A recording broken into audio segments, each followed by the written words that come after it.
نحمدہ و نصلی علی رسولہ کریم اما بعد فاعوذ باللہ من الشیطان الرجیم بسم اللہ الرحمن الرحیم۔ نوریہ رحمان چینل میں خوش آمدید۔ خواب کی حقیقت کیا ہے اور یہ انسان کو کیوں دکھائے جاتے ہیں؟ خواب کتنے ٹائپ کے ہوتے ہیں اور ان خوابوں میں کیا فرق ہے؟ کون سا خواب جلدی پورا ہوتا ہے، کون سا دیر سے پورا ہوتا ہے، یا یہ کوئی ہمارے دماغ کی اختراع ہوتے ہیں یا کیا ہے؟ یہ ساری باتوں کا جو ہے نا وہ اس ویڈیو میں آپ کو جواب دیا جائے گا۔ اس کو پورا سنیں تاکہ آپ کو انفارمیشن پوری ملے۔ خواب کے بارے میں حضرت ابو ہریرہ رضی اللہ عنہ فرماتے ہیں کہ رسول اکرم صلی اللہ علیہ وآلہ وسلم نے فرمایا کہ نبوت اب ختم ہو گئی میرے بعد اور صرف مبشرات رہ گئے، اور مبشرات جو ہیں وہ سچے خواب ہیں۔ آپ صلی اللہ علیہ وسلم نے ایک اور جگہ پہ فرمایا کہ مومن کا خواب نبوت کا 46واں حصہ ہے۔ اب 46واں حصے سے کیا مراد ہے؟ اس کا مطلب یہ ہے کہ آپ صلی اللہ علیہ وآلہ وسلم پر وحی جو ہے وہ 23 سال کی مدت میں آتی رہی، لیکن 6 ماہ تک آپ کو صرف اور صرف سچے خواب دکھائے جاتے رہے۔ تو اگر ہم جو ہے نا وہ آپ صلی اللہ علیہ وآلہ وسلم کے 23 سالوں میں سے 6 ماہ کا عرصہ صرف سچے خوابوں کا نکالیں اور 23 کو 2 سے ضرب دیں تو 46 بن جائیں گے۔ اس لیے آپ صلی اللہ علیہ وسلم نے فرمایا کہ سچے خواب نبوت کا 46واں حصہ ہیں۔ گویا حضور اکرم صلی اللہ علیہ وآلہ وسلم کے نبوت کے زمانے کو 46 حصوں میں تقسیم کیا جائے تو اس میں سے ایک حصے میں آپ صلی اللہ علیہ وسلم کو سچے خواب ہی آتے رہے، وحی نہیں آئی۔ تو ایک وجہ تو یہ بھی ہے۔ دوسرا یہ ہے کہ آپ صلی اللہ علیہ وآلہ وسلم نے فرمایا کہ نبوت تو ظاہر ختم ہو جائے گی، لیکن اب جب آنے والے حالات اتنے ان سے انسان دوچار ہوگا اور اس کو کوئی بھی گائیڈ لائن دینے والا نہیں ہوگا، تو پھر اس کے لیے گائیڈ لائن کیا ہوگی؟ تو اس کے لیے گائیڈ لائن ایک تو سچے خواب ہیں جو اس کو بتائے جائیں بیفور ٹائم، اور دوسری چیز قرآن پاک اور نماز ہے، یعنی کہ نماز اور قرآن پاک پہلے نمبر پہ ہیں، اور دوسری چیز جو ہے نا وہ سچے خواب ہیں۔ تو سچے خواب جو ہے نا وہ ان کو آپ صلی اللہ علیہ وسلم نے مبشرات فرمایا ہے، جیسے کہ حضرت یوسف علیہ السلام کو ان کے بچپن میں خواب دکھا دیا گیا تھا کہ وہ سجدہ ان کو کر رہے ہیں چاند و سورج اور 11 ستارے۔ تو اس کا مطلب یہ تھا کہ وہ آنے والے وقت میں جو ہے نا وہ ان کو اللہ تعالیٰ کسی اعلیٰ عہدے پر فائز کرے گا، اور ایسا ہوا بھی۔ اور ایک اور بات یہ ہے کہ اچھے خوابوں کو بتانے سے منع بھی اس لیے فرمایا گیا ہے کہ شیطان جو ہے وہ انسان کا دشمن ہے، اور جب وہ اس کا اچھا خواب سن لیتا ہے تو اس کی یہی کوشش ہوتی ہے کہ کسی طرح جو نعمت اس کو ملنے والی ہے وہ بالکل نہ ملے، تو اس کے لیے پھر وہ روڑے اور پریشانیاں اٹکاتا ہے اور اس کو اس خواب سے یا اسے نعمت جو ملنے والی ہے اس سے ہٹاتا ہے۔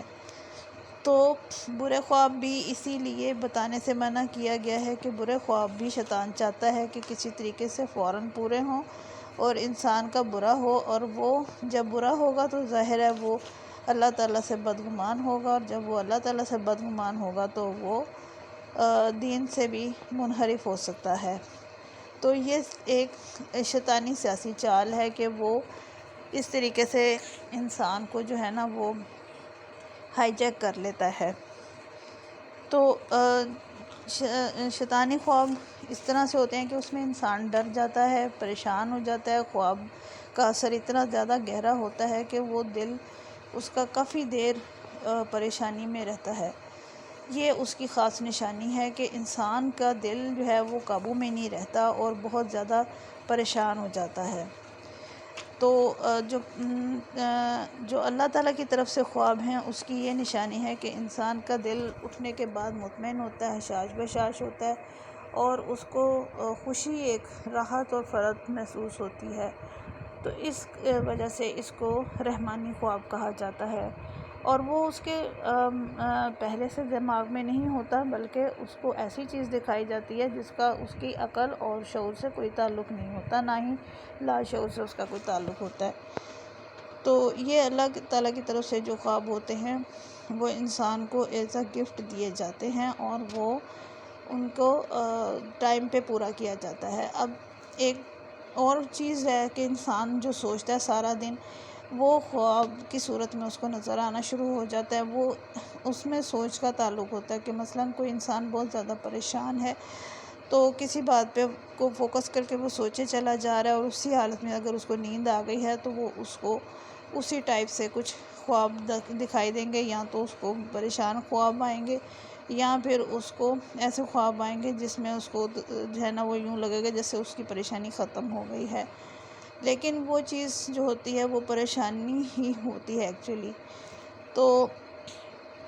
اس میں ڈفرینشیٹ یہ ہے کہ انسان جب سوتا ہے تو وہ کس حالت میں سو رہا ہے، آیا کہ وہ سوچ کے سو رہا ہے، یا وہ سوچ رہا ہے کچھ اور خواب میں کچھ اور دکھائی دیا جا رہا ہے۔ اگر وہ سوچ کے کچھ سو رہا ہے لیکن خواب میں اس کو کوئی میسج مل رہا ہے، تو اس کا مطلب یہ ہے کہ وہ اس کو میسج کو غور کرنا چاہیے کہ کیا مل رہا ہے۔ اب خواب چونکہ اس طرح سے بھی ہوتے ہیں کہ کچھ کمپلیکیٹڈ خواب ہوتے ہیں، علامتی خواب ہوتے ہیں، کچھ ایسے خواب ہوتے ہیں کہ جن کو ہم سمجھتے تو برا ہیں لیکن ان کا رزلٹ اچھا ہوتا ہے، کچھ اس طرح سے خواب ہوتے ہیں کہ ان کی اپنی مدت پوری ہو چکی ہوتی ہے یا پوری ہونے والی ہوتی ہے، تو اس طرح سے جس پرابلم کو ختم ہونا ہوتا ہے اس کے متعلق آپ کو خواب آ جاتا ہے، یا جس پرابلم نے آنا ہوتا ہے اس کے متعلق بھی آپ کو خواب آ جاتا ہے۔ اب خواب میں آپ نے اگر تو کچھ ایسا دیکھا ہے جو آپ روٹین میں بھی دیکھ رہے ہیں، تو اس طرح سے جو ہے نا وہ آپ کو بعض چیزیں حالات کے مطابق بھی آپ کو فیصلہ کرنے کے لیے دکھائی جاتی ہیں۔ اب یہ ہے کہ جو کشف ہے اس کا کیسے پتہ چلے، کیونکہ کشف جو ہے وہ جاگتی آنکھوں سے ہوتا ہے، اور اس میں اللہ تعالیٰ ایسی کوئی چیز دکھاتے ہیں جو عام حالت میں انسان کی عقل سے باہر ہوتی ہے، اور کوئی بھی اس کو خود سے نہیں بنا سکتا۔ جو چیز یاد رکھے گا اللہ کی طرف سے ہوتی ہے وہ انسان خود نہیں بنا سکتا، چاہے وہ پیغمبر ہی کیوں نہ ہو، چاہے وہ کوئی انسان ہو، وہ خود سے نہیں بنا سکتے۔ اسی لیے جو اللہ تعالیٰ کی طرف سے جو چیز وارد ہوگی وہ انسان کے اپنے بس کی نہیں ہوتی، اور نہ ہی اس پر انسان جو ہے قادر ہوتا ہے۔ ایک چیز اور یہ کہ آپ صلی اللہ علیہ وسلم سے متعلق جو خواب لوگوں کو آتے ہیں وہ زیادہ تر تو خواب سچے ہوتے ہیں، کیونکہ آپ صلی اللہ علیہ وسلم نے فرمایا کہ اگر کسی نے مجھے دیکھا تو اس نے خواب کی حالت میں دیکھا تو مجھے ہی دیکھا، کیونکہ میری صورت میں شیطان نہیں آ سکتا۔ تو بات یہ ہے کہ ہمارا دل اس بات کی گواہی دیتا ہے کہ ہمارے نبی کی زیارت ہو رہی ہے، تو اس کا مطلب یہ ہے کہ وہ خواب سچا ہے، اور اس میں جو میسج ملے گا وہ بھی سچ ہوگا۔ ایک مفتی صاحب تھے، انہوں نے اپنے والد کا واقعہ بیان کیا کہ ان کے والد جو تھے وہ روضہ رسول پر جب بھی جاتے تھے، ان کو ظاہر ہے بھیڑ ہوتی ہے، وہاں پہ رش ہوتا ہے، دھکم پیل ہوتی ہے، تو وہ ہمیشہ پیچھے رہ جاتے تھے جالیوں سے اور پاس نہیں جا پاتے تھے۔ تو انہوں نے پھر ایک دن محسوس کیا کہ شاید وہ اس قابل نہیں ہیں کہ وہ نبی پاک صلی اللہ علیہ وسلم کی جالیوں کے پاس جا سکیں، تو بڑا ان کا دل خراب ہوا اس بات پہ۔ تو انہوں نے اسی حالت میں وہ سو گئے، اور انہوں نے خواب میں دیکھا کہ آپ صلی اللہ علیہ وسلم نے ان سے فرمایا کہ جو شخص ہماری سنتوں پر عمل کرتا ہے وہ ہم سے ہے، قریب ہے، خواہ ہزاروں میل دور ہو، اور جو شخص ہماری سنتوں پر عمل نہیں کرتا وہ ہم سے دور ہے، چاہے وہ ہماری جالیوں سے چمٹا ہوا ہو۔ تو یہی چیز ہے کہ انسان اگر آپ صلی اللہ علیہ وسلم سے قریب ہونا چاہتا ہے تو اس کو اپنے اعمال میں اچھا ہونا پڑے گا۔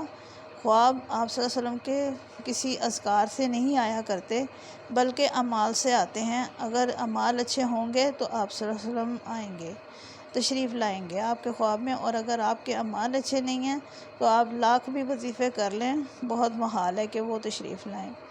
کیونکہ اگر آپ ان کی سنت اور اللہ تعالیٰ کے حکم عدولی کر رہے ہیں تو اللہ تعالیٰ اپنے نبی کی زیارت نہیں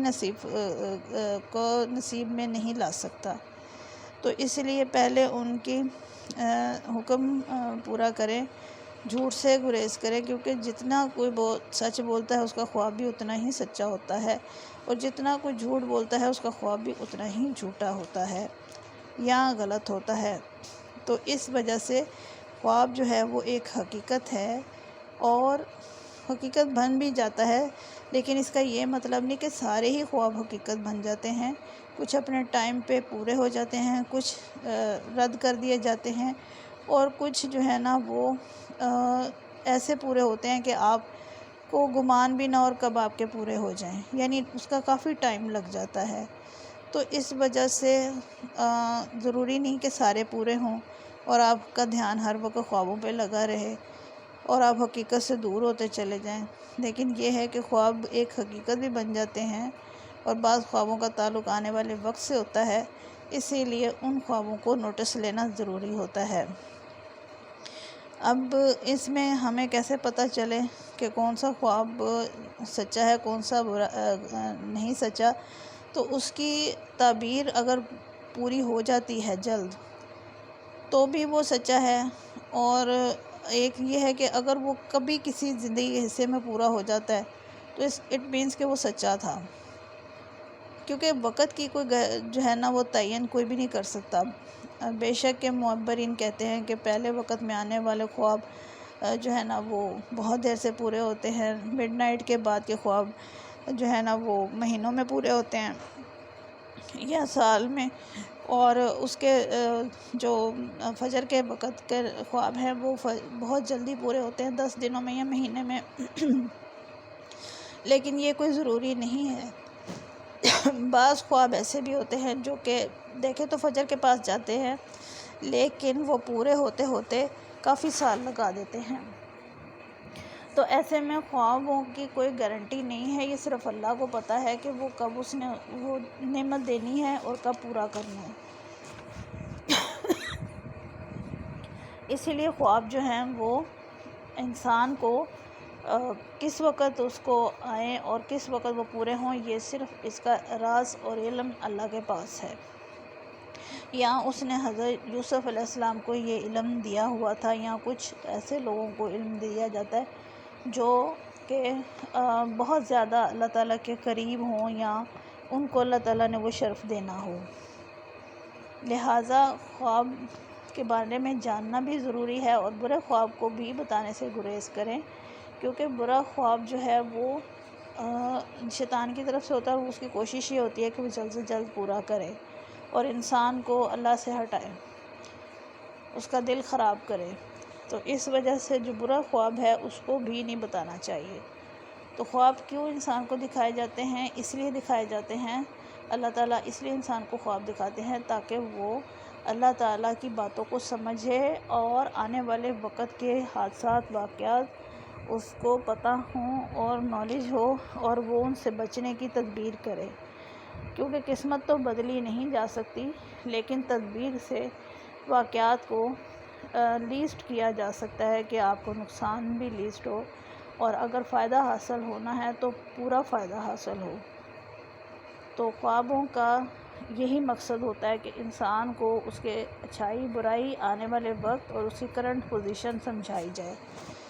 ممکن ہے کہ آپ کو یہ بات سمجھ میں آ گئی ہوگی، اور میری یہ ویڈیو آپ کو پسند آئے گی، کیونکہ اس میں انفارمیشن کے ساتھ ساتھ یہ بھی بتایا گیا ہے کہ خواب جو ہیں وہ انسان کے ذہن پہ، اس کی شخصیت پہ اور اس کے آنے والے وقت پہ کیا اثر رکھتے ہیں۔ جزاک اللہ خیر۔